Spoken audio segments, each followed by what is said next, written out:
menyambungkan dengan cepat untayan-untayan doa yang kita panjatkan ke arsy ilahi, yang dengan itu menghadirkan jawaban-jawaban juga yang cepat seperti yang kita harapkan sesuai dengan kebutuhan kita. Kita akan keluarkan beberapa tempat dan keadaan di dalam Al-Quran, juga hadis-hadis Nabi Muhammad SAW yang dengan itu memberikan satu pedoman kepada kita bagaimana cara terbaik kita berdoa, di mana kita mesti berdoa untuk mempercepat pengabulan kita, dan waktunya seperti apa, serta bagaimana keadaan yang harus kita tampilkan. Ini kurang lebih poin-poin pokok bahasan yang subuh ini coba kita akan pelajari bersama. Kita akan memulai dulu dengan tempat-tempat mustajab yang diisyaratkan di dalam Al-Quran. Sebagian mungkin kita akan tampilkan di subuh ini sesuai dengan waktu yang kita miliki, yang Allah amanahkan kepada kita semua. Bismillahirrahmanirrahim. Terdapat beberapa tempat di dalam Al-Quran yang diisyaratkan terkait berkelindan dengan doa. Bahkan sebagiannya langsung ditunjukkan dengan respon cepat dalam pemberian yang bahkan belum dimintakan secara lisan. Yang pertama, kita akan ambil tempat yang umum didapati dulu dan bisa diakses umumnya oleh setiap kita dan terbuka bagi setiap kalangan, dengan keadaan-keadaan dan batasan-batasan tertentu yang berlaku tentunya di tempat yang dimaksudkan. Yang pertama adalah masjid. Saya ulangi, yang pertama adalah masjid. Isyarat ini didapati di dalam Al-Quran surah ke-9 At-Taubah di ayat ke-18. Quran surah ke-9 At-Taubah atau Al-Bara'ah di ayat 18. Ya, satu, kita hadirkan dulu tempat, ya, bukan sekedar tempat, tapi juga tempat yang mustajab.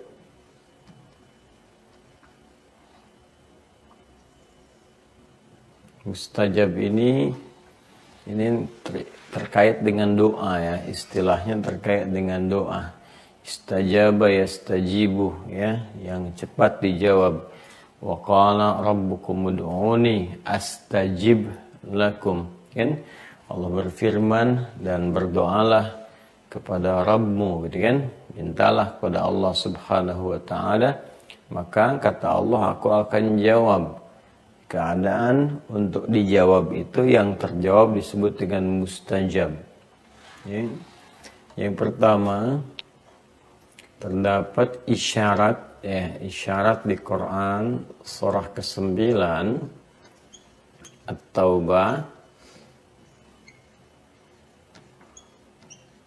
At-Taubah ya, atau Al-Bara'ah di ayat 18. Di sini diisyaratkan masjid, ya.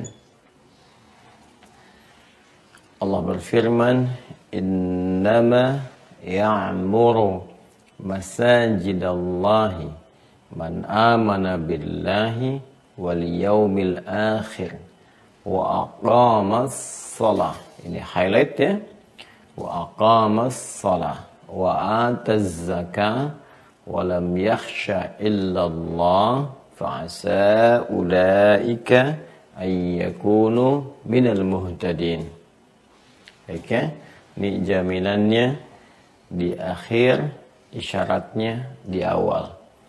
Innama ini menggunakan adatul hasri, huruf pembatas, ya, membatasi satu informasi atau hukum tertentu.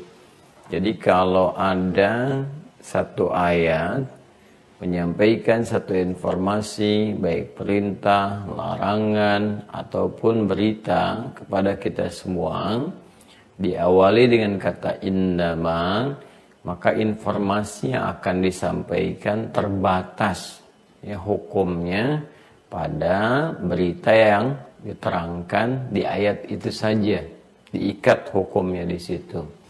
Ya, prakteknya bagaimana? Misal kalau kita bawa ke nuansa fikih misalnya kan, kita sering ditanya berapa golongan yang berhak menerima zakat itu.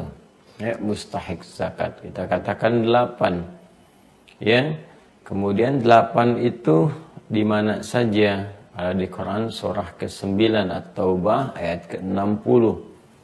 Innamas shadaqatu lil fuqara wal masakin wal 'amilina 'alaiha wal mu'allafati qulubuhum wa fir riqab wal gharimin wa fi sabilillah wa ibnis sabil.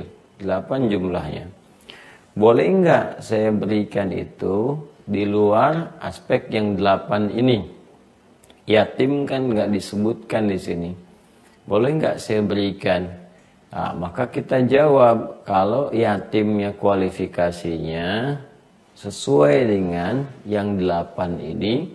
Misalnya yatim yang fakir, yatim yang miskin, boleh. Tapi kalau tidak terkait dengan yang ini, yatim dia kaya, misalnya kan, yatim dia hartanya berlimpah, ya, maka tidak masuk dalam kategori ini. Hanya boleh disalurkan pada 8 kategori saja. Kenapa? Karena ayatnya diikat dengan innama. Pun demikian teman-teman sekalian, ayat tentang masjid ini ya, yang menunjukkan keistimewaannya, yang menunjukkan keutamaannya, yang menunjukkan satu hal yang luar biasa yang membedakan dengan tempat-tempat lain, itu diikat dengan kata innama. Seakan-akan semua ini hanya ada di masjid, ya kan? Kemuliaan-kemuliaan dimaksudkan terikat di masjid. Apa yang dimaksudkan di sini? Innama ya'muru masajid Allah. Nah ini sungguh yang memakmurkan, yang mampu memakmurkan, kan?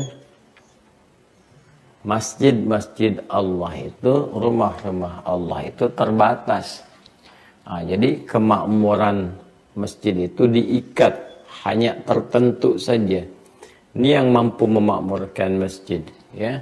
Yang memakmurkan masjid itu, teman-teman sekalian, itu bukan meramaikan ya, dalam tanda petik, terbatas meramaikan. Kalau cuma rame di berbagai tempat juga bisa rame. Di stadion rame gitu kan, di pasar bisa rame.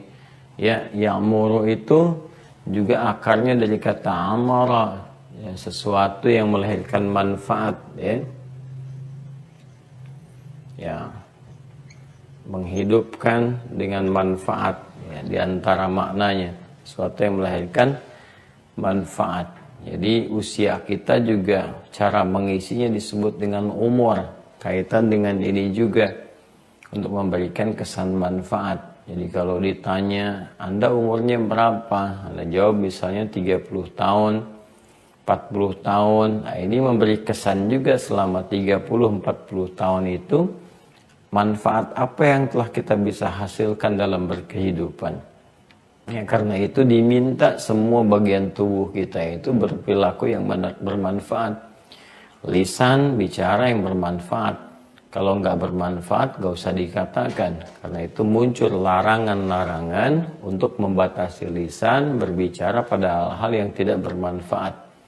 Demikian pandangan kita, demikian pendengaran kita, demikian sampai langkah di ujung kaki kita untuk menjaga kehormatan usia yang Allah berikan kepada kita supaya punya nilai, ya, supaya punya nilai dan tidak mendapati kerugian dalam beraktivitas. Demikian makmur ya juga sesuatu yang menghasilkan keberkahan, kesuksesan, ya, kebaikan dan turunan-turunan hal-hal yang positif lainnya. Maka di sini kita temukan di lekatkan dengan masjid, ada pengurus masjid disebut Dewan Kemakmuran Masjid. Ya kan? Nah, ini terambil dari akar ini juga. Dewan Kemakmuran Masjid artinya dewan, himpunan, kan, kelompok, satu gabungan organisasi terdiri dari personal-personal tertentu dengan susunan-susunan tertentu yang memang meniatkan untuk menghadirkan program-program yang bermanfaat di masjid, ya kan? Program-program yang menghadirkan keberkahan di masjid, ya, cari imam yang bagus, yang bermanfaat buat makmum, cari pengisi tausiah, penceramah, ustadz yang bagus, yang isinya bermanfaat untuk jamaah dan sebagainya, ya kan? Ini poinnya. Kemudian di sini ada hal yang menarik. Yang mampu memakmurkan masjid-masjid Allah itu yang menghadirkan manfaat-manfaat, kebaikan-kebaikan dan konsisten melakukannya. Karena ada ya di sini ya, fi'il mudhari menunjuk pada konsistensi, kontinuitas dan progresivitas. Present, continuous, future. Baik sekarang, berkelanjutan atau sampai kapanpun. Ya kan? Man amana billahi wal yaumil akhir. Satu adalah orang yang orientasinya ya adalah karena iman kepada Allah, ya, iman kepada Allah dan memiliki orientasi akhirat. Nah, jadi masjid itu bukan proyek dunia, itu proyek akhirat. Walaupun dampak-dampak kebaikannya akan terasakan juga dalam kehidupan dunia, gitu kan? Nah, kita ngaji untuk kepentingan akhirat kita, kita sholat untuk kepentingan akhirat kita. Walaupun dalam pengajian-pengajian kalau rame kan ada pendukung aspek dunianya juga, ya kan? Ada yang dagang, ada konsumsi, ada macam-macam. Itu bagian dari keberkahan yang didapatkan. Tapi proyeksinya untuk akhirat, jadi bukan untuk dunia. Karena itu jangan sekali-kali mencari proyek-proyek dunia itu melalui masjid, ya, itu nggak tepat sasarannya. Tapi kalau disebutkan innama, ada kemungkinan juga itu terjadi. Segelintir orang yang mencari proyek-proyek dunia datangnya ke masjid, apakah itu dengan untuk jabatan, dengan materi, ya, harta kekayaan atau masing-masing yang lainnya, ya kan? Ya tidak sedikit kan orang-orang cari dukungan, kan, dalam pemilu misalnya atau pilkada dan sebagainya, datangnya ke masjid. Itu tidak dibenarkan karena masjid nggak terkorelasi dengan urusan-urusan dunia yang tidak ada hubungannya dengan akhirat sama sekali, kan? Atau bahkan misalnya untuk pengumpulan dana pada proyek tertentu, gitu kan, yang tidak ada hubungan dengan aspek akhirat, itu tidak tepat, ya, tidak tepat guna. Maka yang mampu memakmurkan masjid Allah itu nanti yang iman kepada Allah, yang orientasi hidupnya akhirat. Nanti ini ada feedbacknya, ya, ada feedbacknya dalam kehidupan. Nah, apa manfaat kita meningkatkan iman kepada Allah Subhanahu wa Ta'ala? Manfaatnya dengan iman itu akan melahirkan cahaya, nuruhum yas'a baina aydihim wa bi aymanihim, seperti sering saya ulas di pertemuan yang lalu. Cahaya ini yang membimbing kita berperilaku, ya. Karena itu ahli masjid yang sering ke masjid, ya, yang benar ke masjidnya, yang 5 waktu itu ngejar ke masjid, itu Masya Allah akan terdapat perubahan perilaku dalam dirinya. Kalau nggak percaya silakan ya, ahli masjid itu ya itu akan berbeda. Real masjid dengan Real Madrid itu akan berbeda. Jadi akan lain penampakannya gitu, ya, dari bersikapnya beda, tutur bicaranya lain. Karena dia ada pendapatan dari kekuatan iman dalam dirinya yang melahirkan cahaya-cahaya bagi tuntunan kehidupan. Kalau orientasi ke masjid itu benar, ya. Karena iman kepada Allah juga untuk proyeksi akhiratnya, itu pasti akan ada perubahan. Apapun status sosial yang melekat pada dirinya, mau pejabat kah, birokrat kah, pokoknya kalau sudah ke masjid itu pasti baik. Makanya orang tua kita dulu, para ulama-ulama kami juga, guru-guru kami mengajarkan, ya kalau ada orang-orang yang perilakunya kurang baik itu di Timur Tengah itu selalu diminta ke masjid deh. Ya, pernah saya dengar cerita waktu di Tripoli itu, guru saya cerita ada 3 anak yang sulit diatur, sering diadukan orang tuanya kepada guru-gurunya. Lalu dipanggil oleh Syekh ini lembut baik gitu kan. Dan anak itu mau datang, tiga orang itu. Begitu datang, ya guru itu mengatakan, Syekh itu mengatakan, tidak usah gelisah, gitu kan. Tenangkan dulu hatinya, gitu kan. Gak usah khawatir. Sekarang gini, kalian bebas mengerjakan apa yang kalian inginkan dengan syarat ke masjid aja dulu 40 hari. Ya, jangan putus gitu. 40 hari berjamaah, jangan putus. Setelah itu terserah kalian mau ngerjain apapun, kalian bebas gitu. Ya mereka senang ya, pikiran mudanya gitu kan, seakan-akan gak ada masalah, ya udah ke masjid lah. Kurang lebih selama 40 hari.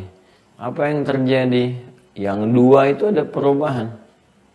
Ya, 2 itu perubahan. Jadi berubah, jadi lebih bagus, lebih baik dan sebagainya. Yang 1 tetap konsisten dengan kesalahan, ya, yang tadi yang tidak teratur. Maka dipanggil, ya. Kata syekhnya, kamu yang 2, ini dua-duanya pasti ke masjid, ya. Kamu yang 1 pasti nggak konsisten ke masjidnya. Nah, bingung yang 1 ini, ya dia mau mengatakan tidak juga, ya dia nggak bisa menyangkal dengan fitrah keadaan dirinya, artinya menolak. Dia hanya bisa berkata, bagaimana Syekh tahu? Kata Syekhnya dikatakan, kalau kamu konsisten, ya ibadah di sana selama 40 hari itu untuk memakmurkan. 40 ini kadang-kadang jadi sesuatu yang unik. Nah teman-teman sekalian ya, seperti Nabi Musa itu kan, kemudian mendapatkan bimbingan selama 40 hari gitu kan. Karena itu para ulama juga kadang-kadang menyusun bimbingan-bimbingan yang sekitar 40-an seperti Al-Arba'in, An-Nawawiyah dan sebagainya ya. Ini sebetulnya gambaran-gambaran untuk bukan masalah jumlahnya 40 ya, tapi lebih kepada konsistensi untuk latihan ya dalam sebulan. Orang kan kalau dalam sebulan saja 30 hari kurang lebih terbiasa pada sesuatu, itu akan membentuk kebiasaan ya kan. Apalagi kalau ditambah waktunya misalnya sampai 40 hari, 50 hari dan sebagainya ya. Nah, tapi 40 ini batas-batas kematangan termasuk dalam usia juga ya, batas kematangan, kematangan emosional, kematangan berpikir dan sebagainya di usia 40-an ya. Karena itu di Quran surah ke-46 ayat 15, seseorang yang sudah usia 40 tahun itu sudah harus mulai menata dirinya itu dengan lebih baik, lebih beda dari sebelum-sebelumnya. Ada fase kematangan berpikir, fase kematangan emosional, fase menata kehidupan dan sebagainya. Nah, karena itulah ada beberapa hal-hal yang kadang-kadang terlihat seperti biasa tapi maknanya sangat dalam ya.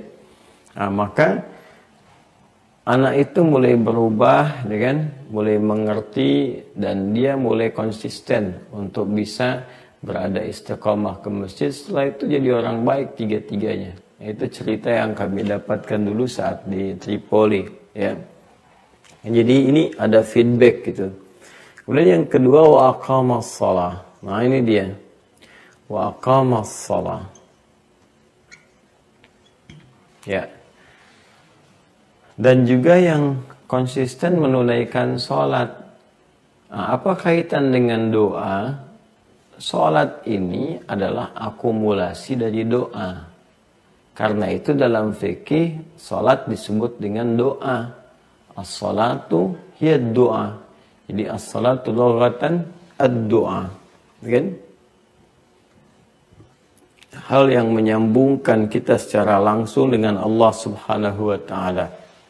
Bukankah kita saat berdoa gitu kan, kita terhubung langsung dengan menyebut nama Allah, ya Allah, ya Rahman, ya Rahim, ya Razzaq, kita meminta sesuai dengan kebutuhan kita.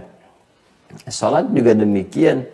Bahkan kita menghadap ke arah kiblat, menyebut nama Allah dengan pertama kalinya, langsung memujinya dan seterusnya, kan? Sampai dengan kita banyak bermohon di dalamnya. Karena itu ada yang mengatakan juga salatkan seakar dengan kata silah, ya, sesuatu yang terhubung erat.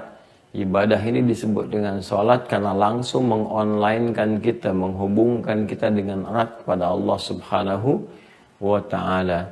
Silah, salat, seakar juga hybridnya atau derivasinya dengan kata wasala, sesuatu yang sampai. Karena saat kita berdoa di dalam salat, kita memohon, ya sampailah kemudian itu kepada Allah Subhanahu wa ta'ala. Nah, ini yang menariknya teman-teman sekalian, salatnya ini juga itu diikat dengan masjid. Ya, diikat dengan masjid.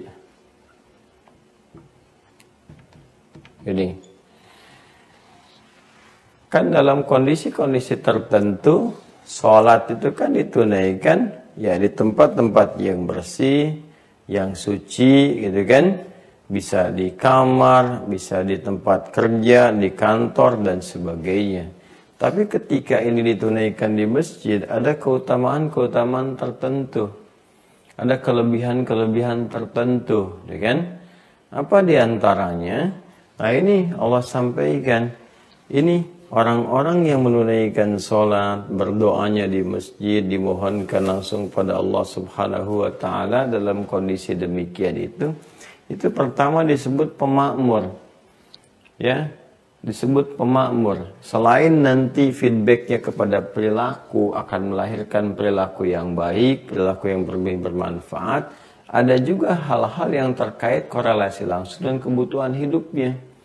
Ya, apa yang dimaksudkan? Ini jawaban dari doa tadi. Makanya di ujung kan Allah tutup dengan fa'asa ulaika yakunu minal muhtadin. Maka mereka itu berpotensi akan langsung diberikan oleh Allah Subhanahu wa taala petunjuk-petunjuk, pedoman-pedoman berkehidupan. Ya, muhtadin itu kan mendapatkan hidayah, mendapatkan hudan.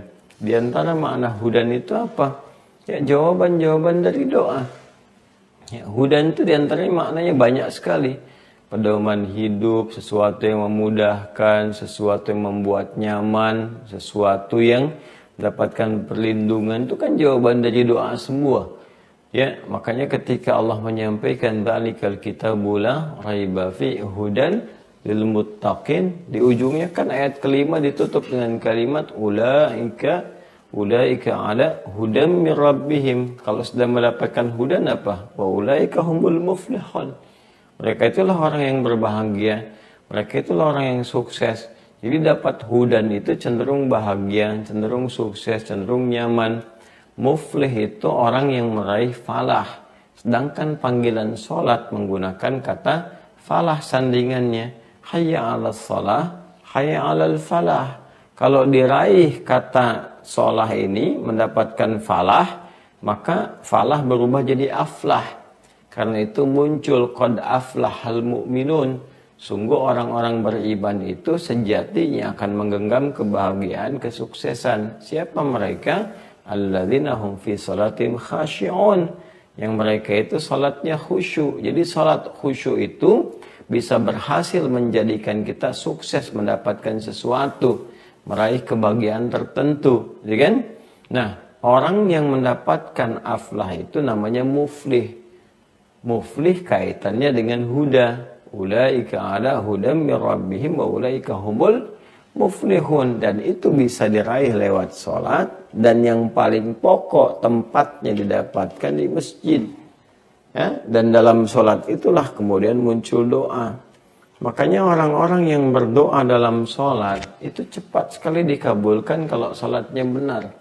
Termasuk kisah Nabi Zakaria nanti alaihissalam yang meminta kepada Allah Subhanahu wa ta'ala dianugerahi keturunan ketika semua manusia mengatakan secara medis dan klinis ini nggak mungkin punya keturunan karena istri beliau divonis monofos dan mandul. Apa yang terjadi? Beliau sholat meminta, dan dalam sholat dia khusyuk ditunaikan, mohon kepada Allah, dan diberikan oleh Allah dengan cepat sekali jawabannya. Fanadatul malaikatu wa huwa qa'imun yusalli fil mihrab annallahu yubashshiruka bi Yahya. Ya, jawaban itu turun disampaikan akan punya anak, langsung namanya diberikan oleh Allah yaitu Yahya, gitu kan. Dan dalam keadaan salat beliau meminta, doanya dipanjatkan dalam salat. Nah, ini sangat luar biasa, gitu kan? Nah, jadi Allah menjamin ini kalau kita benar datang ke masjid, niat ibadah, sholat benar, memohon itu dalam sholat itu, ya kan? Atau memohon kita berdoa pada Allah di dalam masjid ini, maka percepatan doa itu akan cepat sekali diberikan. Ya, karena itu dorongan-dorongan untuk menunaikan di masjid itu sangat tinggi sekali. Dari mulai kita melangkah ya ke masjid sudah ada pahala, ya kan? Datang ke masjidnya saja sudah mendapat pahala lagi. Ini Jumat nih, Masya Allah ya. Kita berwudu dengan sempurna, mandi berwudu dengan sempurna. Itu langkahnya saja sudah punya nilai. Ya, langkah pertamanya mengangkat derajat si Allah Subhanahu wa Ta'ala. Langkah berikutnya menggugurkan dosa-dosa yang kecil-kecil yang kadang tidak disadari bahwa itu salah. Kemudian sampai di masjid mendapat pahala lagi 25 kali lipat, kan? Yang jarak satu keduanya 500 tahun, dua ketiga 500 tahun, demikian seterusnya, banyak sekali pahalanya. Itu belum memulai apapun. Dan berpotensi ketika kita hadir di dalamnya, kita bermohon cepat sekali dikabulkan. Ya, masjid. Ya, dalam sholat nanti ada turunan lagi kapan dilakukannya. Kan masjid itu kan tempat sujud, tempat kita bersimpuh, tempat kita bermohon. Makanya dalam sujud kan Nabi memberikan isyarat untuk banyak berdoa. Ya, aktsirud doa, ya kan? Innama aqrabul abdi min rabbih wa huwa sajidun fa aktsirud doa. Sungguh keadaan terdekat antara seorang hamba dengan Rabbnya, disebutkannya kan Rabb. Rabb itu kan kalimat rububiyah yang memberikan semua perhatian, kemudian penampakan ayat-ayat lewat perawatan, pemberian kebutuhan dan sebagainya. Nah, itu kita hamba dengan Rabb kita, Allah Subhanahu wa Ta'ala, keadaan terdekat itu saat bersimpuh, saat sujud. Bukankah semua yang bersimpuh dalam kondisi apapun akan mendapatkan chemistry yang kuat, ya, yang kalau meminta pun cepat diberikan? Nah, kita memohon dengan bersimpuh. Dalam sholat kan kita sujud. Dan dalam sujud perbanyak doa. Nanti ada teknisnya. Ada yang dilafadzkan berdasarkan petunjuk-petunjuk dari Nabi, bacaan-bacaan yang dibenarkan. Ada yang kita bisa mohonkan dalam hati kita, gitu kan? Untuk memohon, dan Allah Maha mengetahui kedalaman jiwa kita bahkan sebelum disampaikan. Karena itu tempatnya disebut masjid, tempat bersujud. Ya, dan sujud itu nama lain dari salat. Ruku itu nama lain dari salat. Sujud nama lain dari salat. Tapi kenapa disebutkan tempatnya melekat dengan sujud, yaitu masjid sebagai gambaran tempat sholat, tapi yang diambil esensinya sujudnya. Karena di sujud itulah kita bersimpuh dengan memohon sepenuhnya, ya kan? Maka dari tempatnya saja sudah memberikan kesan bahwa ini tempat untuk bersimpuh kita mengadukan berbagai hal dalam kehidupan, untuk bermohon, untuk meminta dan sebagainya. Karena itu para ulama dulu itu, ya mereka banyak sekali yang menghabiskan waktunya di masjid untuk memohon taufik Allah, meminta kebaikan-kebaikan, minta petunjuk, minta perlindungan, ya, menyembuhkan segala hal. Untuk makna as-somad itu tempat bersimpuh, tempat bermohon, tempat segalanya. Para ulama banyak sekali. Imam Al-Bukhari itu menulis kitab Al-Bukhari, ya, Sahih Al-Bukhari, ya kan? Al-Jami' As-Sahih itu kan 16 tahun. Itu sebelum dituliskan itu kan beliau juga melakukan apa? Salat. Ya, setiap satu akan menuliskan salat dulu. Di mana? Di masjid. Kan memulai di Masjidil Haram, berakhir kemudian di Masjid Nabawi. Dibagi dua oleh beliau. Dan beliau menjadikan itu sebagai hujjah, ya, bekal terbaik untuk bertemu dengan Rasulullah sallallahu alaihi wasallam. Kalimatnya kan sangat populer. Aku akan menjadikan ini sebagai hujjahku saat berjumpa dengan Rasulullah. Nah, ini pesan yang sangat kuat, inspirasi yang sangat dalam.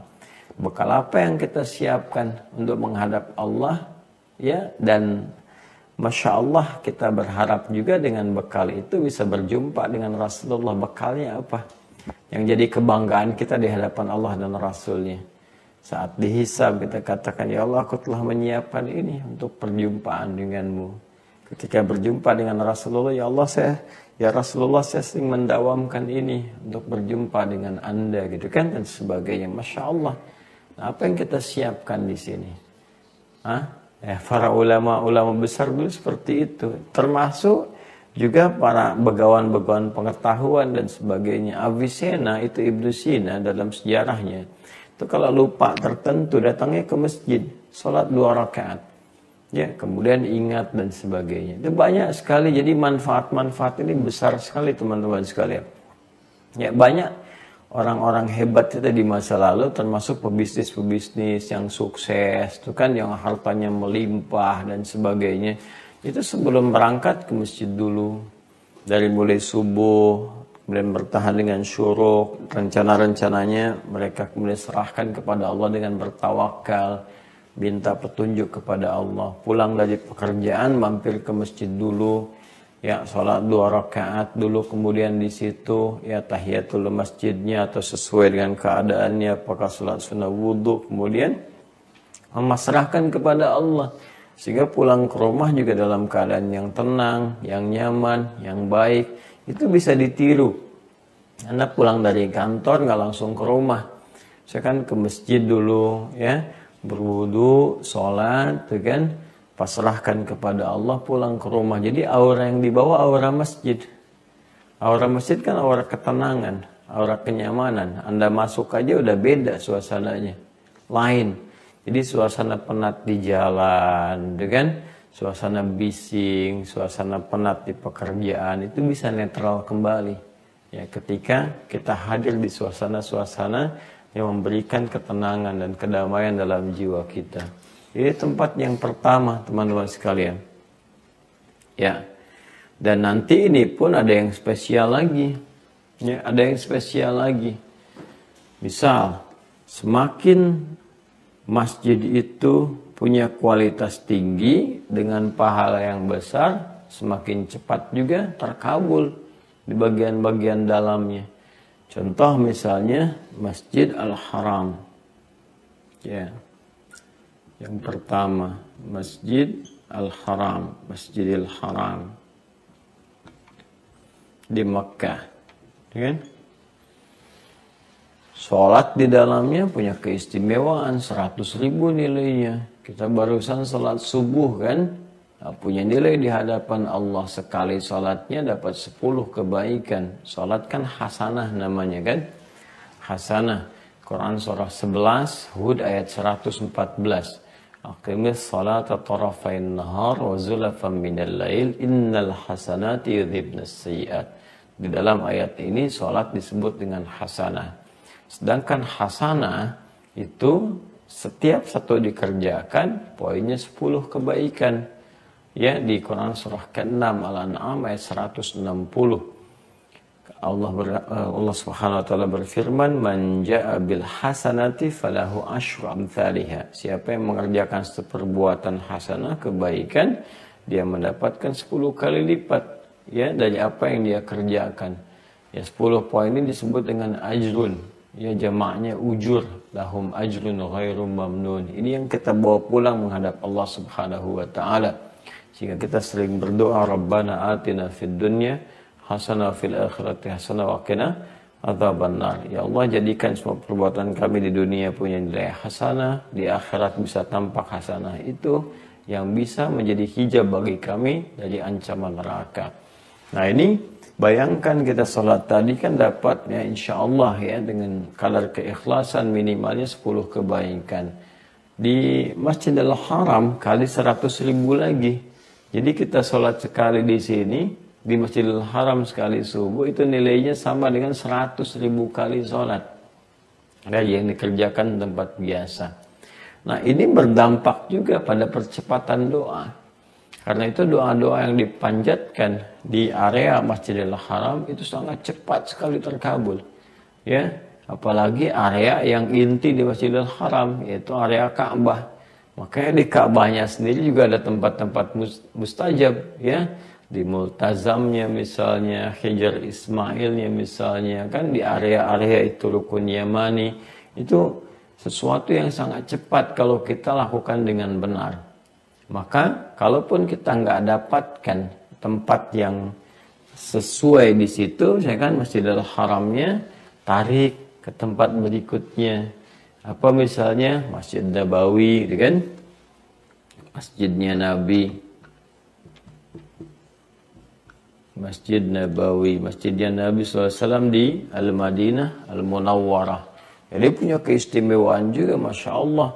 Berkali-kali lipat kita kalau ibadah di situ dapat 10.000 kebaikan gitu kan. Kita kerjakan, nilainya tinggi sekali, doa juga cepat. Di situ ada raudhah, gitu kan. Raudhah yang sangat luar biasa di antara makam Nabi, rumah Nabi dengan mimbar, itu sesuatu yang sangat cepat dikabulkan. Bahkan di batas-batas tertentu dalam masjid Nabi SAW itu sangat luar biasa percepatan doa, dan sudah banyak yang melakukan dan sudah banyak yang bisa mendapatkan manfaat-manfaat kebaikan itu. Kemudian kalau kita tarik lagi teman-teman sekalian, ada Masjid Al-Aqsa di Palestina, ya, Masjid Al-Aqsa. Al-Aqsa. Ya. Di Palestina ya, bukan yang di BSD. Ini yang dapat 1000 kebaikan, ya, dapat 1000 kebaikan Masjid Al-Aqsa, dan itu luar biasa, ya. Bukan hanya situs-situs para nabi, bagaimana Nabi Ibrahim kemudian di awal dakwah menata, nabi-nabi yang lain hadir sekitar tempat yang berkah. Bahkan keberkahannya juga diisyaratkan dalam Al-Quran. Surah 17 ayat pertama itu kan. Subhanalladzi asra bi'abdihi laylan minal masjidil haram ilal masjidil aqsa alladzi barakna haulah. Diberkahi sekelilingannya. Karena itulah doa-doa yang dipanjatkan di dalamnya itu mustajab. Cepat sekali, gitu ya. Mustajab. Jadi ini sesuatu yang kemudian kita jaga, masyair, tempat-tempat yang mengagungkan risalah, yang menggetarkan jiwa. Ya, masyair itu kan bukan sebagai simbol, tanda, tapi juga bisa menggetarkan jiwa. Makanya ketika kita datang ke Masjidil Haram, kan getaran jiwanya beda. Ya, dari jauh aja udah kerasa kan. Dari jauh tuh kerasa tuh. Ya, dan saya juga sering mengalami ya, kalau kita datang ke sana tuh dari jauh udah merasakan, sejak di bandara, sejak di pesawat kan. Bahkan yang menarik pun orang-orang yang merasakan banyak kesalahan, termasuk kita pun merasa banyak salah gitu kan. Tapi ada orang-orang tertentu yang bicara, ngobrol dengan kita itu getarannya tinggi gitu. Tiba-tiba datang bersimpuh, nangis, macam-macam, bisa berubah, bisa tiba-tiba 180 derajat berubah perilaku dan sebagainya. Itu luar biasa, getaran yang tinggi. Makanya disebut dengan masyair. Masyair di Quran surah kedua, ya, di Al-Baqarah itu kan dari ayat 198 disebut dengan Masy'aril Haram, tempat-tempat yang bisa menghadirkan getaran kepada jiwa, ya. Masyair itu banyak nanti sekitaran haram itu, nanti ada Muzdalifah, ada di Arafah dan sebagainya. Dan puncaknya ini kan terkait di Masjid Al-Haram karena ada Ka'bah di dalamnya. Ya, demikian juga Masjid Nabawi. Masya Allah, kecintaan kita kepada Rasulullah SAW memberikan getaran tertentu, kehusyuan kita dalam sholat dan sebagainya, itu terasa sekali, ya. terasa. Bahkan kalau kita dengar kisah kan Bung Karno sendiri, ya, bagaimana pada saat itu dengan kebesarannya, pengaruhnya, ya, di dunia internasional dan sebagainya, ketika mendekat ke Masjid Nabawi, apa yang terjadi? Kan dia melepaskan lencananya, turun dari kendaraannya, berjalan dengan sangat tawadhu, gitu kan, datang bermohon, berdoa dan sebagainya. Jadi bisa kebesaran yang sangat luar biasa itu, ya aura yang sangat luar biasa, kedahsyatan yang sangat tinggi, bisa menggugurkan semua pangkat-pangkat keduniaan yang bahkan paling diagungkan, dihormati dalam keadaan-keadaannya. Siapa pemimpin dunia yang tidak tawadhu, masuk ke Masjidil Haram, masuk ke Masjid Nabawi dan sebagainya. Demikian Masjid Al-Aqsa. Ya, karena ini masy'arillah gitu kan. Hal yang bisa menggetarkan jiwa, mendekatkan kita kepada Allah Subhanahu wa taala, ya kan? Rumah Allah yang di situ kiblat. Bagaimana kita kemudian bisa bermohon kepada Allah Subhanahu wa taala, ya? Kita bisa menghadap dalam kebaikan, kan? Ini kiblat pertama bagi umat Islam. Kemudian masuk kepada kiblat yang lebih utama lagi di awal manusia itu beribadah menghadapnya ke sana. Jadi kiblat pertama yang Allah kemudian jadikan untuk manusia itu kan Ka'bah. Ya, di Quran surah ketiga Ali Imran ayat 95 sampai 96 itu kan. Ya, ketika Allah kemudian menyampaikan inna awwala baitin wudi'a lin-nasi lalladzi bi Bakkah mubarakah. Sungguh rumah pertama yang dibangunkan ya untuk manusia supaya dia bisa menjadikan kiblat itu untuk beribadah kepada Allah, yaitu Ka'bah. Ya. Nanti dalam periode-periode tertentu kemudian diberikan penghormatan kepada Masjid Al-Aqsa ya untuk menunjukkan keagungan, kebaikannya, kita menjadi kiblat sementara bagi umat Islam, dan pada akhirnya dikembalikan kepada kiblat yang utama yaitu Ka'bah di area Masjid Al-Haram, dan semuanya punya keistimewaan, punya kebaikan. Karena itulah kita umat Islam sangat menjaga bukan sekedar situs ini ya, tapi masyair, hal yang bisa menggetarkan jiwa, bagian-bagian dari nilai-nilai keislaman yang sangat tinggi.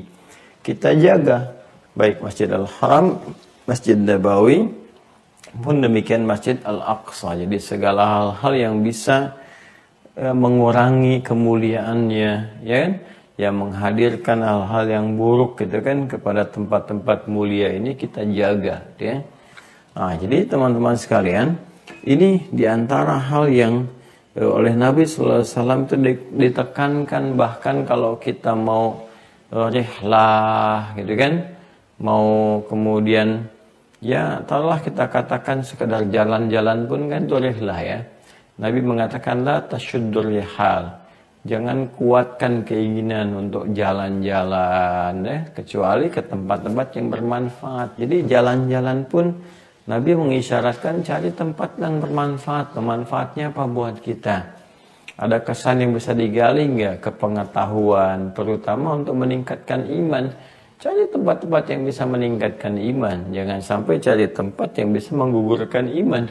Kan jalan-jalan ke tempat yang maksiat, pemandangannya bisa meruntuhkan hafalan Quran kita, atau menghilangkan misalnya nilai-nilai kebaikan yang selama ini telah kita tata, kan? Cari tempat yang bermanfaat, menambah ilmu, menambah wawasan, menguatkan iman.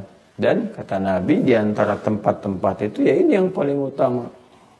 Udah nambah ilmu tentang sejarah kehidupan kita, sejarah spiritual yang berlangsung, ya bagaimana kehidupan di masa lalu ditata dan sebagainya, yang melahirkan peradaban, iman juga kita semakin kuat. Kalau tak mampu kita mendatangi satu di antara tiga ini, maka ini ambil yang paling standar, yaitu masjid pada umumnya. Makanya masjid dalam Al-Quran pun disebut dengan kalimat yang bentuk jamak dilekatkan kepada pemiliknya, yaitu Allah. Masajid Allah, masajid Allah. Ya, kalimat masjid pertama kan di Al-Baqarah itu, ya.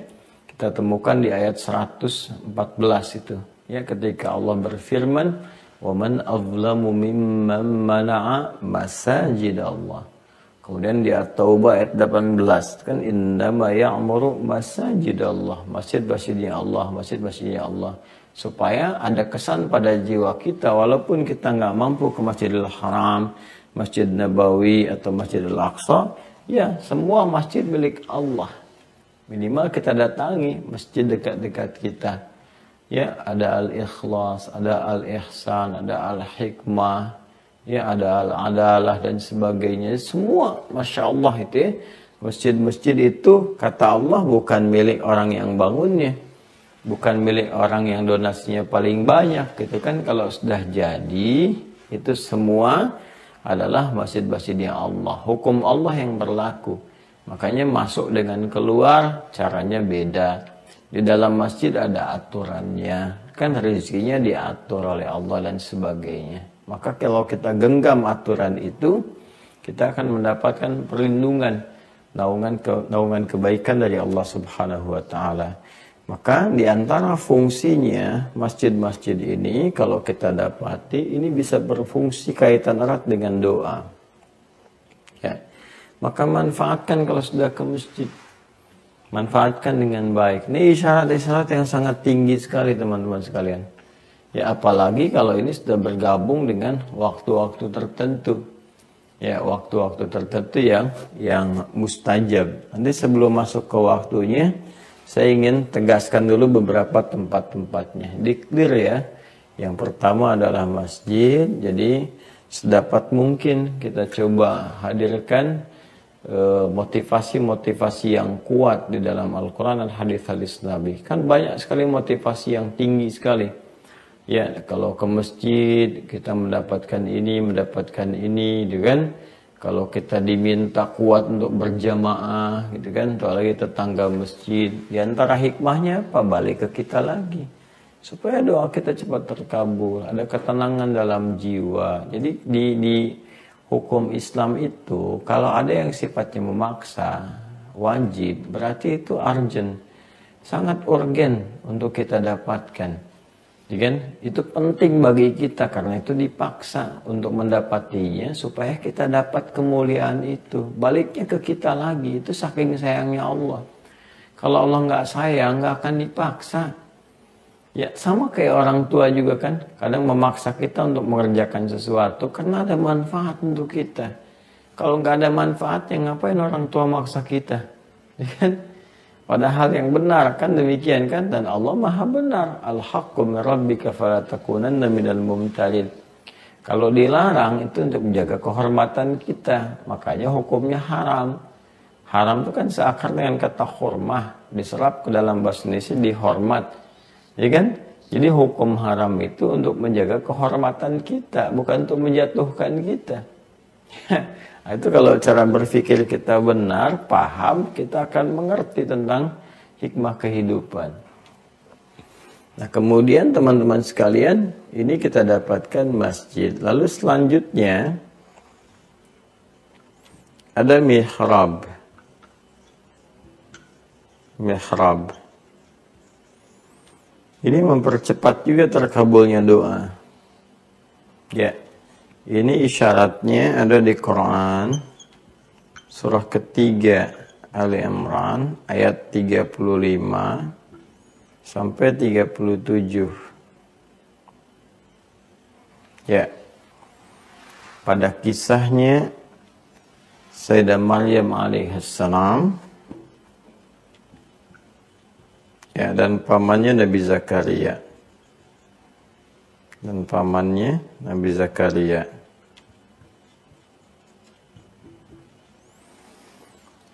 Maryam ini anaknya Imran. Kan? Imran bin Matan. Imran bin Matan nanti naik ke atas, nyambungnya ke Nabi Harun, ya keturunannya. Imran bin Matan. Imran punya istri namanya Hannah. Ya kan? Hannah punya saudari perempuan namanya Elizabeth atau Elizabeth, orang Latin Eropa menyebutnya Elizabeth alias sobat. Nah, Elizabeth ini punya suami namanya Zakaria. Jadi ini pamannya nih, ya Maryam ini ke Zakaria ini sepupu nih pamannya, ya kan? Keponakan ya. Jadi ini Zakaria, ini pamannya Maryam, gitu kan. Kemudian yang paling menarik teman-teman sekalian, Hannah ketika mengandung Maryam itu Imran sudah meninggal. Ya, dan Imran itu orang soleh, ya termasuk imam besar lah yang hadir di zamannya pada masa itu, dan meninggal dunia. Lalu Hannah ini ketika mengandung juga bermohon kepada Allah supaya anaknya itu nanti bisa menjadi pengabdi yang baik, ya, soleh gitu kan, kemudian dekat dengan Allah, dan memang disiapkan, dinazarkan supaya ini anak satu ini menjadi anak yang soleh untuk mengabdi dalam urusan agama saja. Nah, itu visi dalam kehidupan. Ya, kita kan harus bisa petakan nih, anak pertama misalnya jadi ahli tafsir, kedua ahli hadis dan sebagainya. Jadi kompleksitas kehidupan yang dihadapi, ada solusi di keluarga, itu yang melahirkan sakinah, ketenangan. Ada solusi. Nah, ini Maryam diharapkan demikian saat dalam kandungan, dan harapannya laki-laki, begitu lahir perempuan. Dan Allah tegaskan perempuan punya keistimewaan, jangan salah, kan? Nah, ini sebetulnya ayat yang sangat tinggi nilainya, karena saat sementara di barat, apalagi jauh sebelum itu, apalagi di jahiliyah ya, yang seakan tidak punya nilai, bahkan di salah satu kepercayaan itu perempuan tuh nggak punya nilai. Kalaupun ada di satu tempat ibadah, ada perempuan banyak, itu ibadah belum bisa dilakukan kalau belum ada satu laki-laki, ya kan?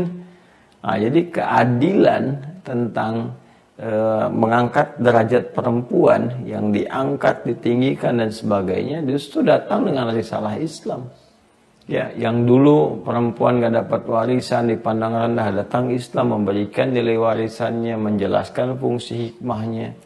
Datang Islam mengangkat derajat perempuan, bahkan kalimatnya tinggi sekali. Walaysa dzakaru kal untha. Ya, falamma wada'at faqalat rabbi inni wada'tuha untha wallahu a'lam bima wada'at walaysa dzakaru kal untha. Hei, jangan salah. Jangan kau pandang rendah, perempuan punya keistimewaan yang enggak sama dengan laki-laki. Di situ ada keadilan Allah Subhanahu wa taala. Ada fungsi hidup yang enggak bisa diselesaikan laki-laki di perempuan. Ada fungsi hidup yang enggak bisa diselesaikan perempuan di laki-laki. Dipasangkan untuk membangun harmoni. Karena itu pasangan ini disebut dengan zauj, yang saling melengkapi, nggak bisa berdiri sendiri, ya, couple. Jadi saling melengkapi, ya, kalau dipisahkan justru nggak enak dilihat. Ya, sesuatu yang berpasangan itu kan saling melengkapi. Ya, sendal tuh kanan dengan kiri kan nggak bisa disamakan. Karena itu nggak boleh kita mengatakan persamaan laki-laki dan perempuan, nggak sama, berbeda. Berbeda yang berkeadilan. Awas ya, sama dengan adil itu beda. Gak boleh semua beban diberikan dengan sama. Gak bisa tugas-tugas tertentu disamakan laki-laki perempuan, gak bisa. Ada fitrahnya. Fitrah. Terus kalau mau disamakan beban laki-laki misalnya yang lebih kepada tenaga, ya, yang kuat, ya, tampilan yang kuat, wibawa yang khusus, lalu ingin diberikan pada perempuan, akan jadi aneh, akan jadi beban. Apalagi tugas-tugas khusus perempuan misalnya, mengandung, menyusui, memberi ASI, pengen di cover sama laki-laki, ya, merubah fitrah gitu. Ya, jadi udah kalau laki-laki aja, perempuan aja, jangan dipaksain, ya. Nama Nia aja, nggak usah jadi Kurniadi gitu kan. Kurniadi aja, nggak usah dinia-niain kan. Udah, karena ada fungsi hidup yang memang nggak bisa saling harus disamakan. Jadi persamaan gender itu isu-isu yang justru meruntuhkan harkat dan martabat kemanusiaan, baik laki-laki atau perempuan. Ya kan? Jadi itu harus dipahami, itu udah fitrah. Ya, justru menolak fitrah hidupnya malah susah. Ya, menolak fitrah hidupnya malah susah. Tapi aku kan laki-laki yang terperangkap dalam jiwa perempuan. Alah, udah nggak usah, udah bahasa-bahasa yang nggak jelas. Udah gitu ya, udah perempuan aja, laki-laki aja. Semua punya kebaikan-kebaikan tersendiri. Nah, ini lahirlah Maryam. Ya. Kemudian yang paling menarik ditata itu, semua berebut ingin merawat Maryam karena memang waktu itu diprediksi bahwa diharapkan ada anak yang saleh, yang lahir, yang tumbuh mulia.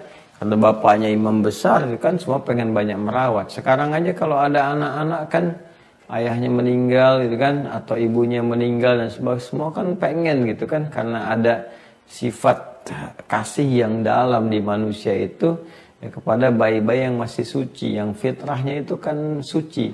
Makanya di konvensi internasional juga nggak boleh menyakiti anak-anak tuh dengan kelembutan dan kesuciannya, ya kan? Makanya saya sering juga merasakan gitu, kalau kita mau marah sama anak kecil itu susah. Kenapa? Allah aja nggak marah kok. Anak ini belum balik, belum dihisab. Terus kita ini sudah balik, sudah dihisab. Kita yang banyak dosa mau marah kepada anak tak berdosa, kan jadi bingung gitu. Ya, jadi bingung. Makanya agak susah juga gitu ya, kecuali mengarahkan pada hal-hal yang sifatnya lebih positif. Ya balik ke sini ya. Maryam tumbuh, akhirnya kemudian dirawat oleh Zakaria pamannya sendiri. Ya, dari jalur mahram yang lebih dekat. Kemudian juga ilmunya sangat luar biasa, saleh, pintar. Jadi kita juga kalau mau nitipkan anak pada guru ya cari yang pintar dan saleh, ya kan? Kalau yang pintar aja banyak, yang soleh kan terbatas, ya kan? Tapi kalau soleh saja nggak pintar juga bermasalah gitu kan, karena butuh bimbingan-bimbingan yang kuat dalam kehidupan. Maka dirawat ini. Nah, yang menarik kemudian seperti amanahnya Imran sebelumnya ditata dengan baik, dibuatkan tempat yang khusus untuk diabdikan, untuk mengabdi. Maka dikhususkan mihrab untuk Maryam. Mihrab. Ya. Jadi baru terjadi di zamannya seorang perempuan mengabdi untuk agamanya gitu kan. Kan dibuatkan mihrab khusus. Ya itu yang sangat menarik pada saat itu.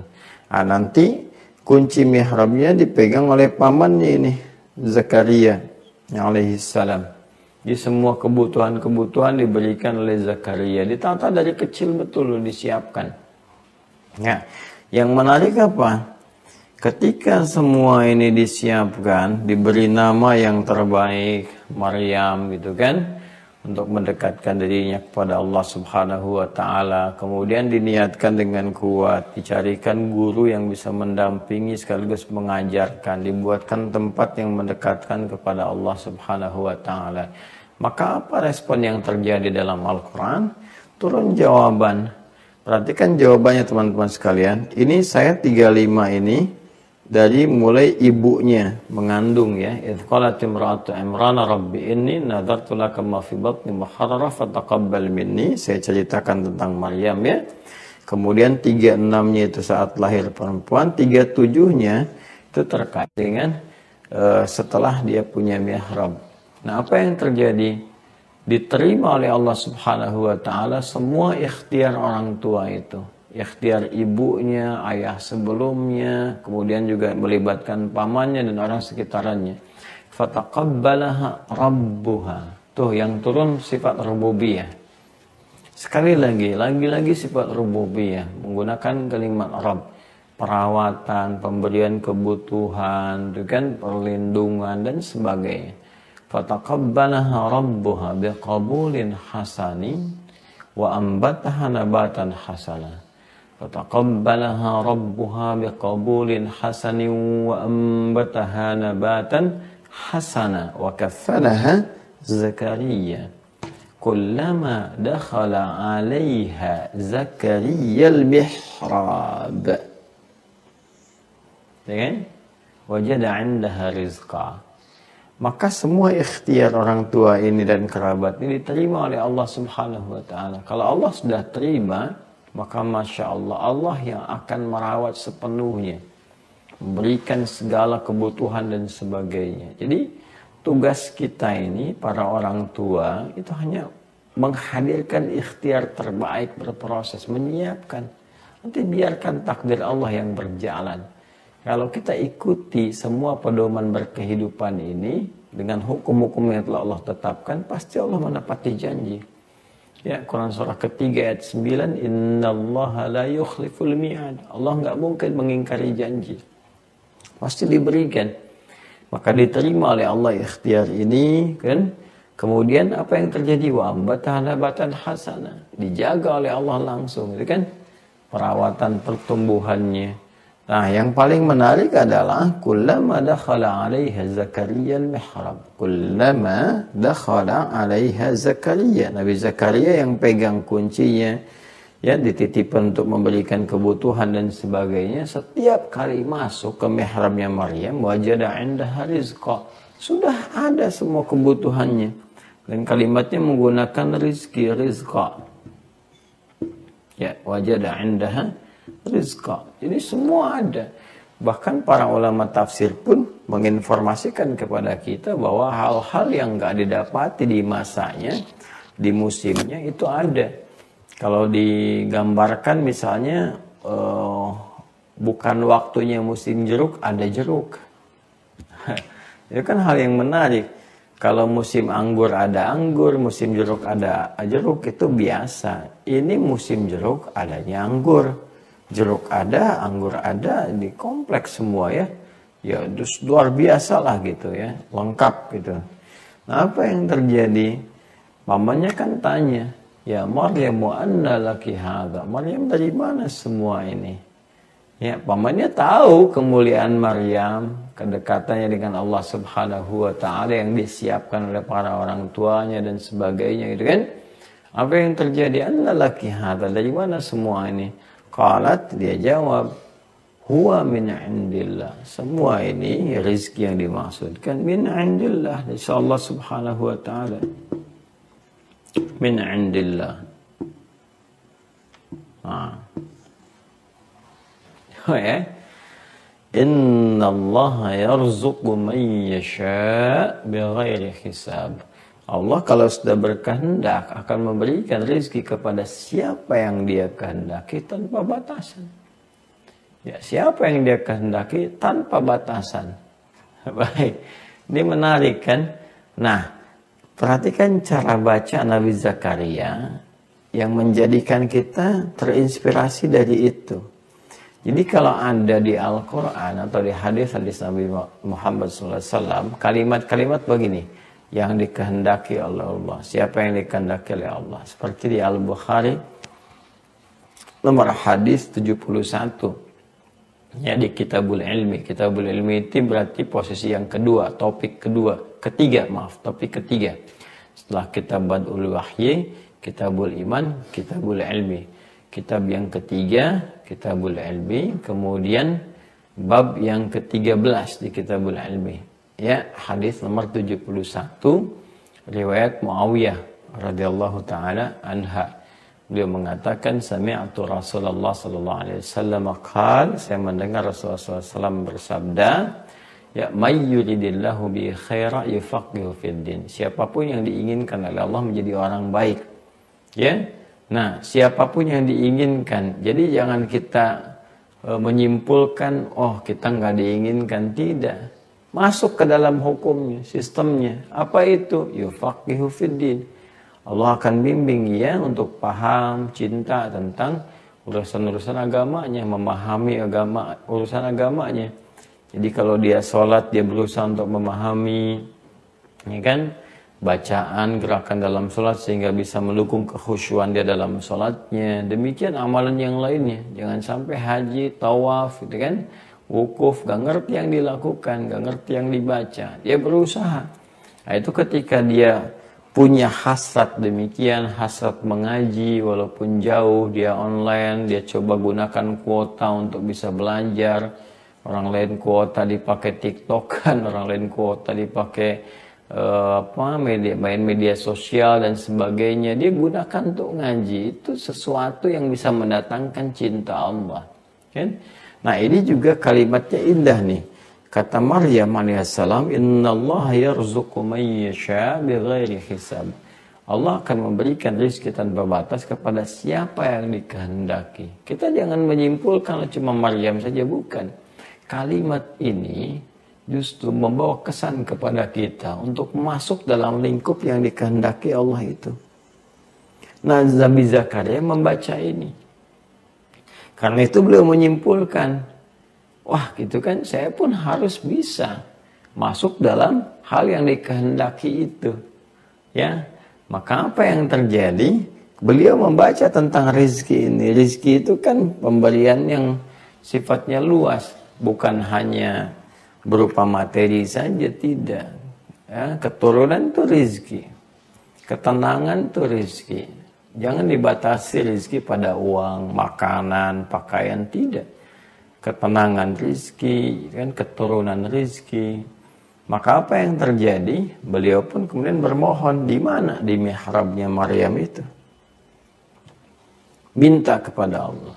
Mintanya di sini di mihrab ini. Ya. Dari mana taunya? Lanjut ke ayat 38 sampai 39-nya. Hunalika da'a Zakaria rabbah. Di sana di mihrab itulah kemudian Nabi Zakaria langsung bermohon kepada Allah. Qala rabbi habli min ladunka dzurriyyatan thayyibah. Kan? Maka beliau bermohon, ya Allah, ya disebut namanya Al-Wahhab, dan Rabbi habli, ya Allah yang Maha Pemberi tanpa batas, yang tidak punya batasan dalam pemberian.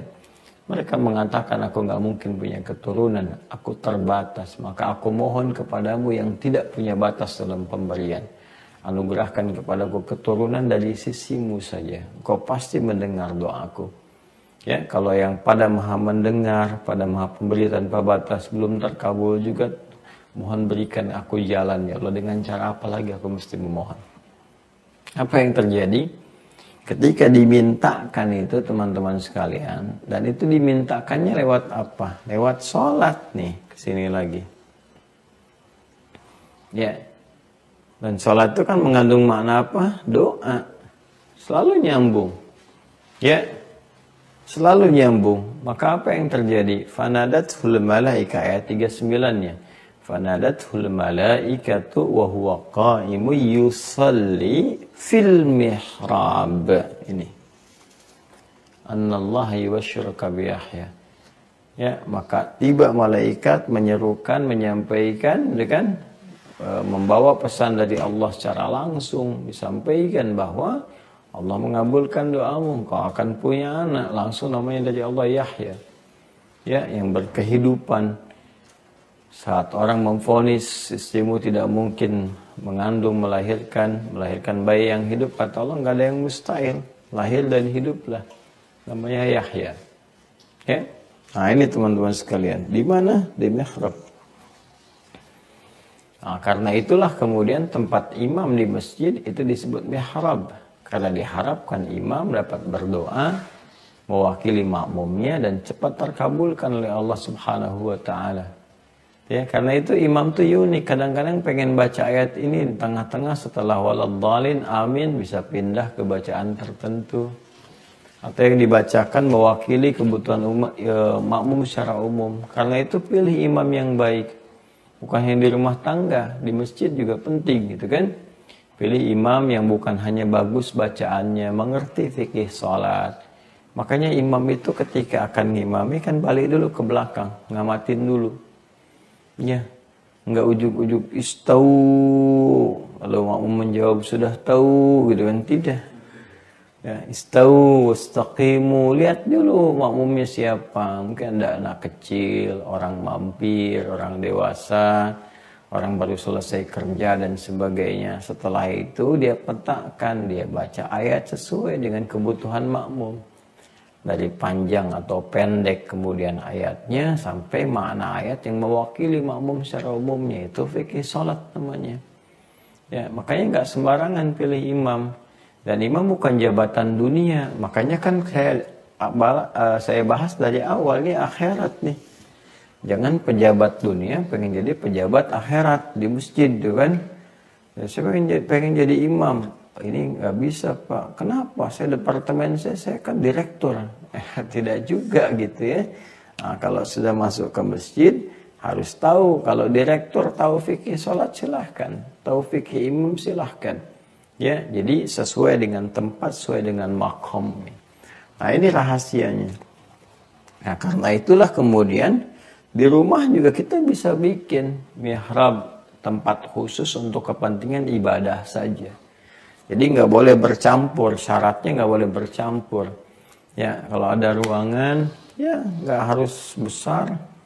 Musola, saya ada khusus mihrabnya. Kalau nggak ada ruangan pun, ini kan mihrab tadinya ada pembatas yang membatasi. Ya kita bisa gunakan dalam bentuk kiasan. Artinya saya cuma punya petakan, misalnya apa, punya petakan tuh udah hebat punya gitu kan. Ya saya dulu ngontrak di petakan. Ya datang-datang ngontrak ke petakan ini, terus kita hamparan sejadah.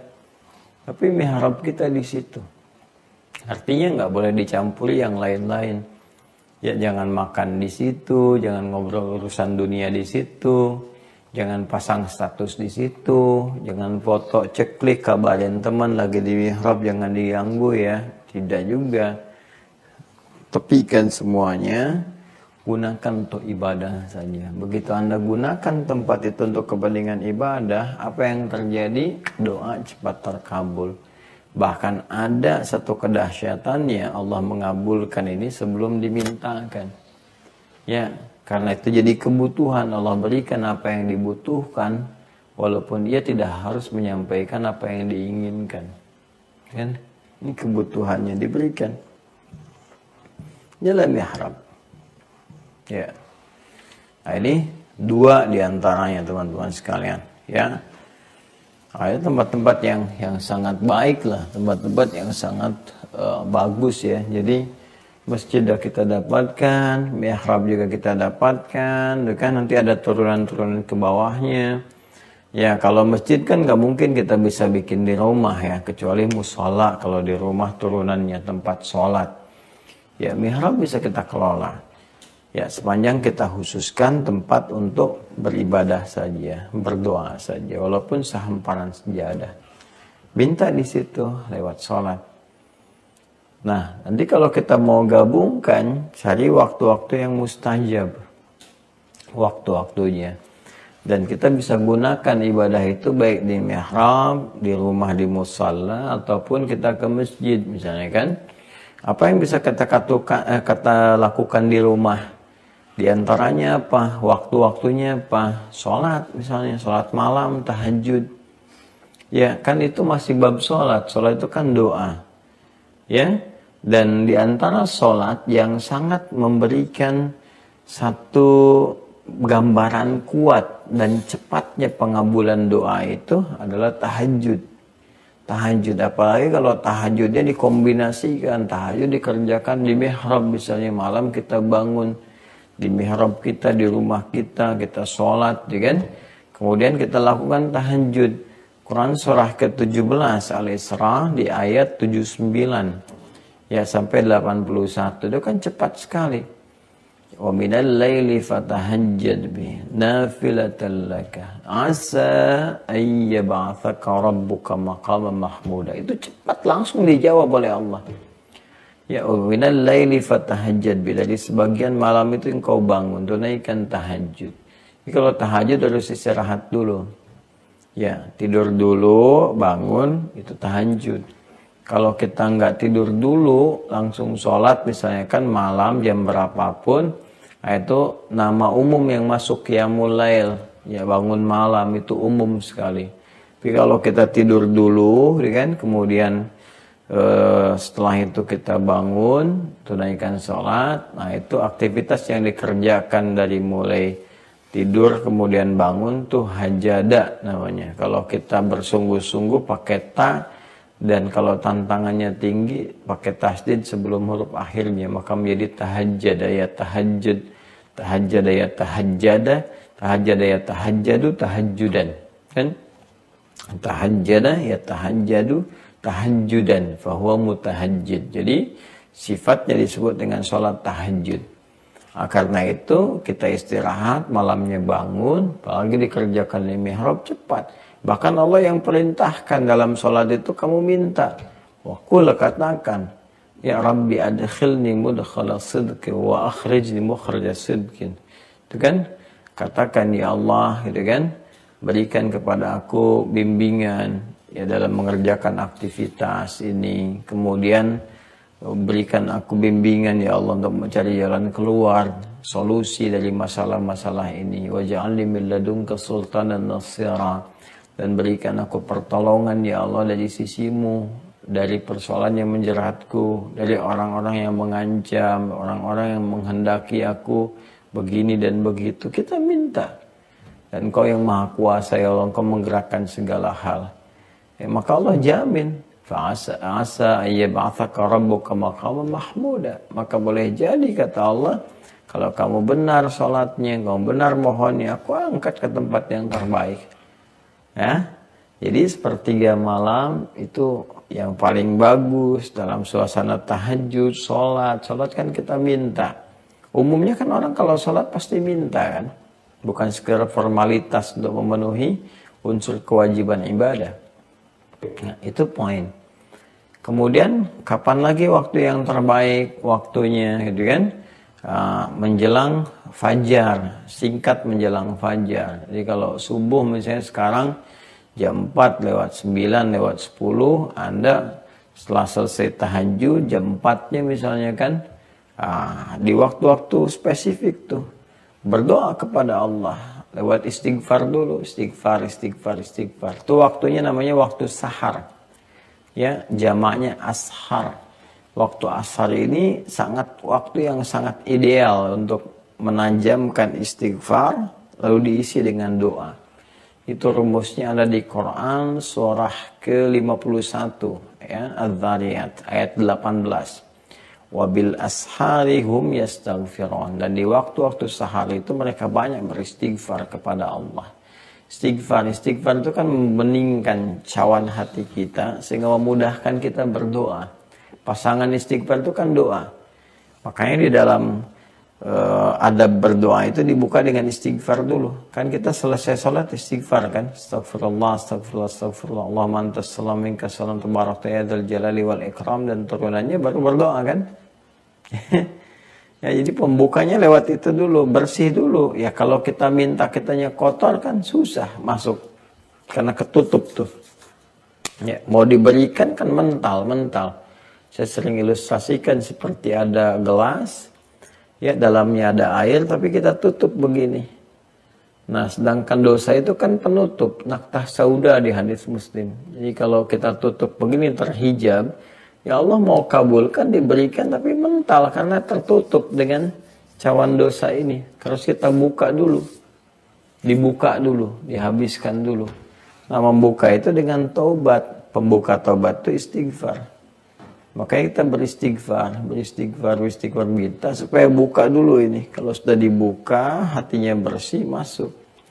Itu yang disampaikan oleh Nabi ketika ada seseorang menempuh perjalanan kan, untuk bermohon kepada Allah, dia tempuh perjalanan.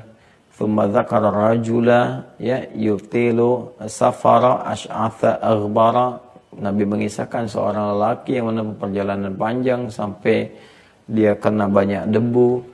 Kemudian yamudu yadaihi ilas sama, dia mengangkat tangannya ke langit, fayaqulu ya Rabb, dia memohon kepada Allah ya Rabb, 3 kali itu. Ya, 3 perbuatan yang seharusnya mempercepat doa 3 kali untuk dijawab lebih cepat dibandingkan orang biasa. Perjalanan panjang, mengangkat tangan, ya mengangkat tangan itu kan cepat dijawab juga, dan ada adabnya. Kemudian setelah itu dia menyebut al-asmaul husna, dia mohon, tapi anda yustajabu lahu. Bagaimana dia bisa dijawab, kata Nabi? Mat'amu haram, mashrabu haram, malbasu haram, wa ghudhiya bi haram. Makanannya haram, minumannya haram, dan perangkat hidupnya haram. Haram itu nutup. Bagaimana bisa terjawab begitu diberikan pun mental lagi? Maka dibuka dengan istighfar. Nah, waktu sahar ini waktu yang paling efektif. Dan waktu yang paling berkesan gitu, melahirkan rasa kepada jiwa. Jadi begitu kita mohon tuh cepat, kita pun merasakan itu. Ya, makanya dipuji oleh Allah. Dan itu akan melahirkan sifat-sifat baik, sifat-sifat sabar, sifat pemberi, sifat pembenaran, sifat khusyuk. Itu istighfar waktu subuh. Dan digabungkan semua itu di Quran, surah ketiga Al-Imran ayat 17. Ya, as-sabirina was-sadiqina wal-qanitina wal-munfiqina wal-mustaghfirina bil ashar. Ya, Orang-orang sabar itu kan orang-orang membenarkan, orang-orang yang kemudian khusyuk dalam sholat, orang-orang yang senang berbagi, ya itu termasuk juga golongan orang-orang yang sering beristighfar di waktu sahar. Jadi menggabungkan sifat-sifat mulia di situ. Nah, ini teman-teman sekalian ini. Ya, waktu sahar, kemudian juga waktu tahajud, dan sahar ini kan digandengkan dengan waktu pasca tahajud. Di Quran surah 51, kalau kita baca dari 15 sampai 18 kan itu gabungan. Innal muttaqina fi jannati wa 'uyun akhidhina ma atahum rabbuhum innahum kanu qabla dzalika muhsinin. Siapa orang muhsin di sini? Kanu qalila minal laili ma yahja'un. Mereka yang sedikit tidurnya, bangun malam, tahajud, wabil asharihum yastaghfirun. Dan setelah itu dia sambungkan ke sahar, dia banyak istighfar, dia mohon pada Allah cepat dijawab. Itu melatih jiwa nanti, melatih. Ya, kalau sudah terbiasa nanti di lisannya sering istighfar, di mobil istighfar, jalan istighfar, nanti cepat tuh Allah kabulkan. Ya, berikan perlindungan kebaikan-kebaikan. Nah, kalau kita kumpulkan cari waktu yang bagus lagi, misalnya Jumat. Nah, sekarang waktunya Masya Allah. Ya, innalillahi sa'atan, sungguh Allah menyediakan satu waktu yang sekejap. Ya, fi yaumil jumu'ah, di hari Jumat saja. Nah, ini menunjukkan kemuliaan Jumat. Yang kalau kita berdoa bertepatan dengan waktu itu, cepat dijawab sepanjang kebutuhan kita yang dimohonkan kepada Allah. Para ulama banyak pendapatnya tentang waktu ini. Ada yang mengatakan ini antara dua khutbah, ya, ketika khatibnya duduk, kemudian kita bermohon kepada Allah di antara dua khutbah, kan ada jeda tuh kan, khutbah pertama, kemudian jeda. Nah, saat jeda itu sebelum khutbah kedua, kita bermohon pada Allah Subhanahu wa Ta'ala. Makanya persiapan untuk bermohonnya itu tinggi. Kita mandi dulu pakai wewangian, datang di awal, ya, dan sebagainya. Terus jangan lupa istri pun nitip kan, minta doakan ini, doakan itu. Kita bawa, kita mohonkan. Nah, itu kan indah gitu pengantar-pengantarnya. Makanya kuat. Ada yang mengatakan nanti sore setiap ba'da asar yang menjelang ke maghrib. Ya, kemudian di situ bermohon, minta sama Allah Subhanahu wa Ta'ala. Ada yang nggak mau ketinggalan, udah pokoknya sudah masuk Jumat, udah mulai, kan? Udah ganti hari, maghrib, terus membentang malam dan siangnya itu mustajab. Cari aja semua untuk bermohon pada Allah Subhanahu wa Ta'ala. Itu saking seriusnya, sungguh-sungguh mencari keutamaan waktu itu, ya kan? Nah, ini baru sebagian yang bisa kita tampilkan karena waktu kita terbatas juga di subuh menjelang pagi kali ini. Jadi yang ingin kita tegaskan bahwa kita butuh untuk bermohon. Ya kan? Kita dihadapkan pada tantangan-tantangan kehidupan. Ya, tantangan inilah yang melahirkan pahala. Jadi kita nggak bisa lepas dari tantangan kehidupan yang kita sering sebut dengan masalah. Sebetulnya bukan masalah. Itu ujian untuk meningkatkan kualitas hidup kita. Karena fitrah manusia itu diuji. Diuji karena ujian itu gerbang untuk mendapatkan peningkatan kualitas sekaligus pahala. Kalau nggak ada ujian, nggak ada pahala. Nggak ada ujian, nggak ada sabar. Nggak ada ujian, nggak ada kualitas. Makanya anak-anak SD diuji supaya bisa naik ke SMP. Anak SMP diuji supaya bisa naik ke SMA. Kalau nggak ada ujian, nggak bisa keukur meningkat nggak kualitas pengetahuannya, ya kan? Dan setiap naik tingkat itu kan disesuaikan kadarnya, pengajarannya, bahkan gurunya pun berubah kan. Untuk penyesuaian itu wajar. Kenapa dalam urusan dunia logika kita begitu tajam, tapi dibawa kepada urusan akhirat kita malah mengadu. Kenapa yang kau uji aku ya Allah? Kenapa bukan orang lain saja? Gimana sih kamu Joni? Ya kan? Kan ujian itu selaras dengan kadar kemampuan. La yukallifullahu nafsan illa usaha. Terus Allah bikin hukum. Inna ma'al usri yusra. Sesulit apapun pasti ada solusi. Nah, cuma barangkali sebagian dari kita tidak mempelajari dulu. Karena nggak belajar itu nggak tahu cara menyelesaikannya. Makanya kita butuh belajar, butuh ta'lim, butuh mengaji kembali, butuh kebeningan hati untuk membaca, dan butuh mencari referensi yang benar, yang mengarahkan kita pada kebenaran dalam pembelajaran untuk berketuhanan, beragama dengan baik, dan membangun peradaban di tempat yang kita pijak. Saya kira untuk sementara yang kita sampaikan. Mudah-mudahan kita dipertemukan di kesempatan yang lain untuk membahas dengan lebih dalam lagi, dan mudah-mudahan bahasan itu bisa meningkatkan keimanan kita, ketakwaan, dan pengetahuan yang mendekatkan kita dengan Allah Subhanahu wa taala. Demikian disampaikan. Sekali lagi bagi teman-teman yang belum masuk mungkin ke Mira Ma'had Islam Rafiatul Akhyar, kita buka, ini kan pesantren terbuka, cuma sifatnya juga formal supaya teman-teman serius ya. Jadi kita sediakan fasilitas di Zoom, itu ada Senin sampai Kamis ya untuk yang formalnya.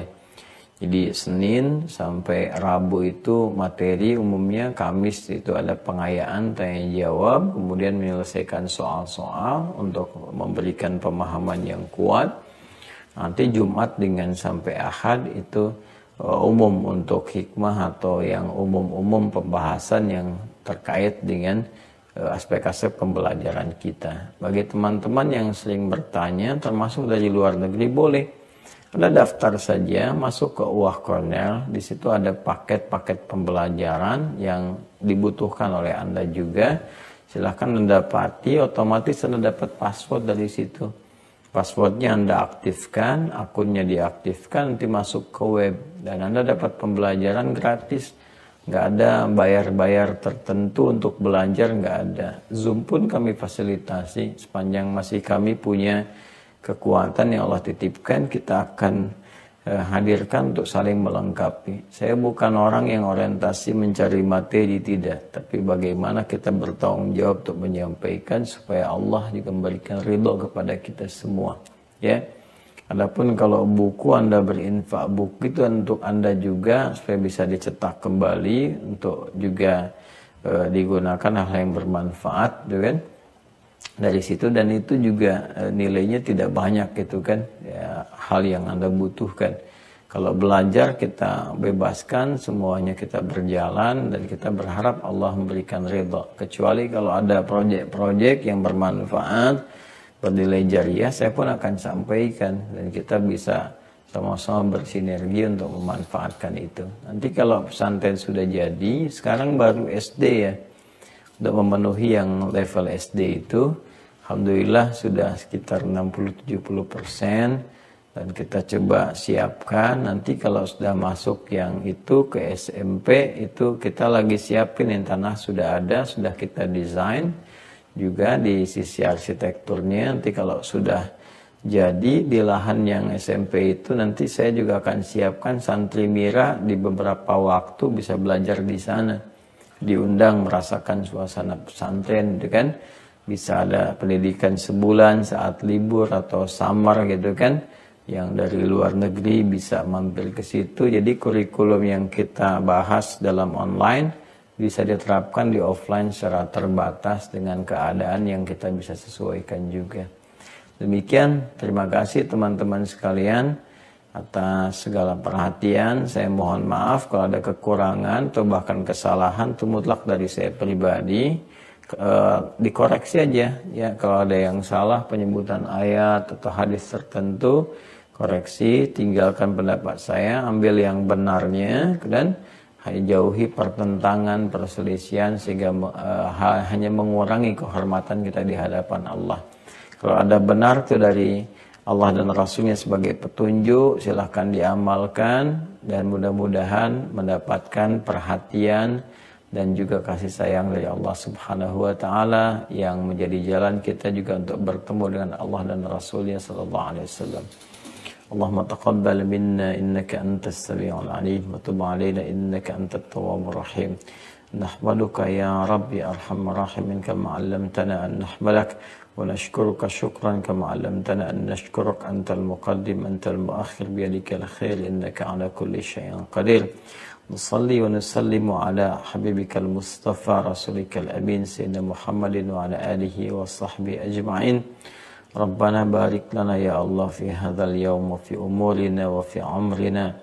Allahumma ya Allah taqabbal min jami' amalina salihah. Rabbana atina fid dunya hasanah wa fil akhirati hasanah wa qina adzaban nar.